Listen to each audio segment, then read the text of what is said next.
Após o jornal Daily Telegraph revelar que a BBC editou o discurso de Trump em um documentário de 2024 para fazer parecer que ele incitou a invasão ao Capitólio, a diretoria da emissora pede demissão. Esta é a Visão Libertária, sua fonte de informações descentralizadas e distribuídas. Ajude a propagar as ideias de liberdade, deixe o seu like e compartilhe com seus amigos. Um artigo seu pode virar vídeo aqui também, sabia? Este artigo foi escrito por Sebastian Henrique, revisado e narrado por Gordinho Caipira.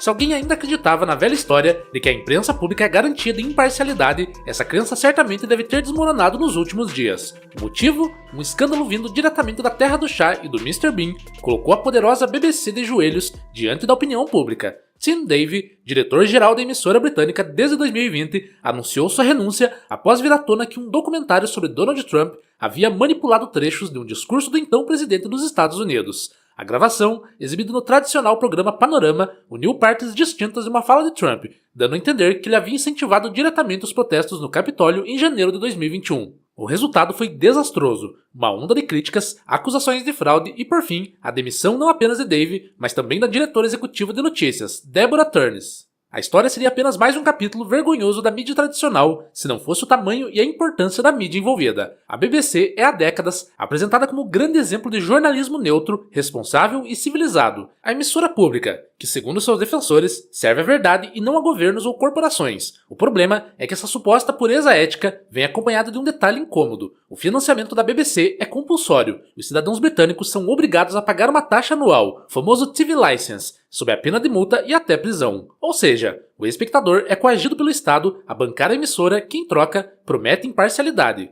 O resultado está aí. O que se vê não é neutralidade, mas uma máquina ideológica de esquerda sustentada com dinheiro tomado à força de quem muitas vezes discorda de cada linha editorial ali publicada.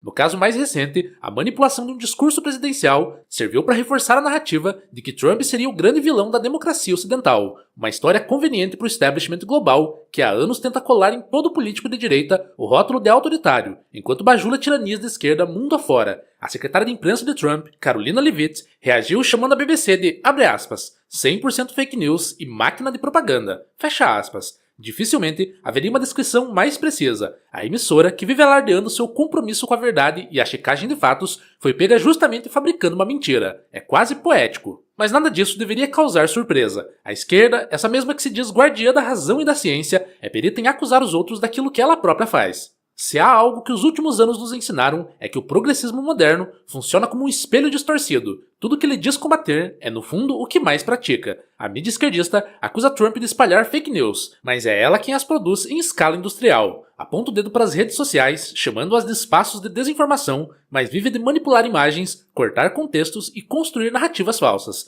Foi assim com Trump, foi assim com Bolsonaro, foi assim com Milley e foi assim com qualquer um que ousou questionar a cartilha globalista. Desde 2016, quando Trump venceu pela primeira vez as eleições dos Estados Unidos, o establishment midiático entrou em histeria. A vitória de um outsider populista que desprezava os grandes jornais e falava diretamente com o povo pelo Twitter foi uma afronta ao poder dos grandes conglomerados de comunicação. A partir dali, começou uma guerra aberta contra ele. Uma guerra em que toda e qualquer notícia poderia ser distorcida para servir ao propósito de destruir sua imagem. Quando as acusações de conluio com a Rússia caíram por terra, inventaram outras narrativas. Quando as mentiras sobre o motim do Capitólio começaram a se desmanchar, surge uma edição, entre aspas, acidental, de um discurso que reforçava exatamente a narrativa que o sistema precisava manter viva. Coincidência? Pouco provável. Essa é só mais uma das fake news oficiais, que são aquelas mentiras que não circulam em grupos de WhatsApp, mas em telejornais profissionais, com âncoras de terno e gravata, financiados com dinheiro público e blindados por uma aura de credibilidade que o cidadão comum não pode sequer contestar. E é justamente essa elite midiática, sustentada por impostos, que vem defendendo a censura às redes sociais sob o argumento de combater a desinformação. Que ironia, não? A emissora que manipula falas presidenciais quer ensinar as pessoas a distinguir o verdadeiro do falso. Sim, é evidente que existem fake news na internet, isso é inegável, mas o que as redes sociais mostram e o que a esquerda odeia admitir é que o mercado livre de ideias tende a se autorregular de forma muito mais eficiente do que qualquer agência estatal. O próprio X, por exemplo, criou um sistema de notas da comunidade, que permitem que os próprios usuários corrijam informações ou apontem o viés de determinada postagem. Esse mecanismo de caráter voluntário e descentralizado tem se mostrado surpreendentemente eficaz em desmascarar mentiras, inclusive as da mídia tradicional. Quando um grande jornal tenta forçar uma narrativa, em questão de minutos surgem centenas de usuários com provas, links, vídeos e fontes alternativas desmontando a falácia. É o conhecimento em ação, distribuído entre milhões de pessoas sem necessidade de um Ministério da Verdade. Friedrich Hayek já explicava, décadas atrás, que o conhecimento humano está disperso pela sociedade.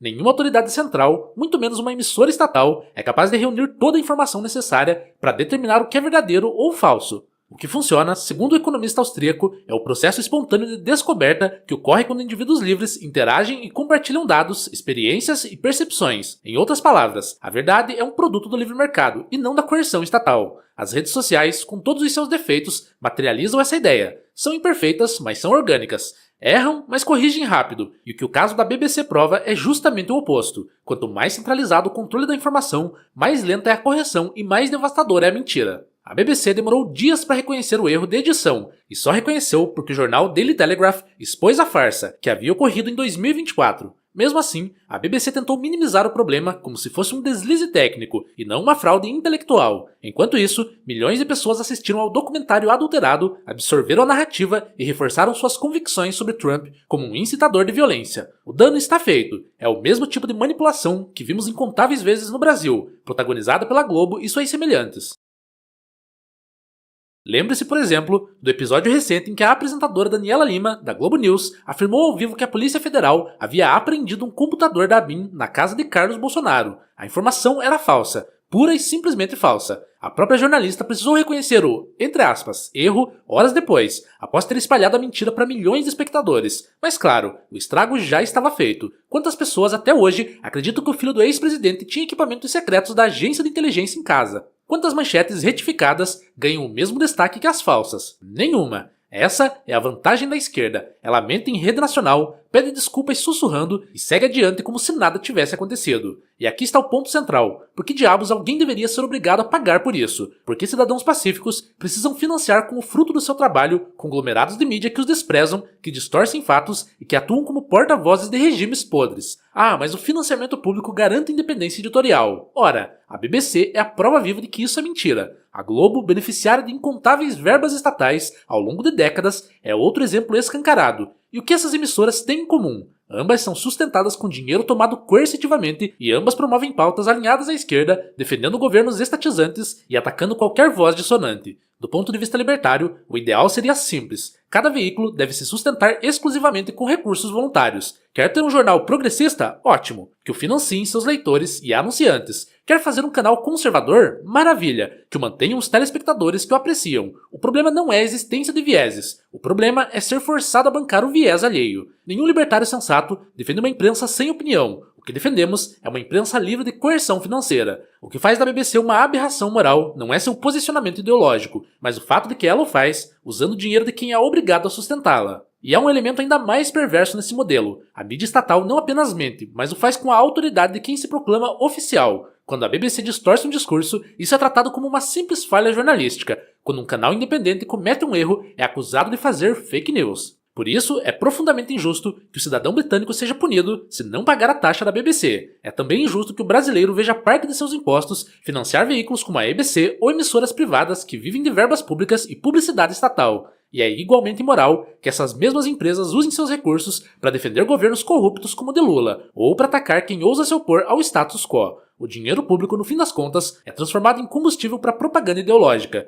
O Estado toma à força o que é seu e depois o usa para mentir para você. Do ponto de vista libertário, se uma instituição é realmente útil, ela será sustentada voluntariamente. Se as pessoas valorizam o trabalho da BBC, que a financiem com suas assinaturas, doações e publicidade. Mas se a emissora precisa de coerção para existir, é porque já perdeu sua relevância. A BBC insiste em se apresentar como um serviço público essencial, mas sua audiência despenca ano após ano. O público britânico, aos poucos, percebe que não precisa mais de um narrador estatal para entender o mundo. As redes sociais, com toda a sua bagunça e liberdade, fazem esse papel de forma muito mais honesta e sem extorquir ninguém no processo. Ao fim e ao cabo, o caso da BBC é mais do que um simples escândalo de fake news. Ele é um retrato da falência moral de toda a imprensa tradicional. Uma imprensa que, mesmo depois de ser desmascarada, continua repetindo o mantra de imparcialidade como se bastasse declarar-se neutra para sê-lo de fato. A renúncia de Tim Davis e Deborah Turner é, claro, uma tentativa de apagar o incêndio, pedem desculpas, prometem revisar procedimentos, criam comissões de ética, reorganizam departamentos. Tudo muito bonito, mas com perdão do trocadilho é só para inglês ver. Nada disso muda o essencial. O estrago já está feito. A reputação da BBC como sinônimo de jornalismo sério sofreu um golpe talvez irreversível. E mais grave,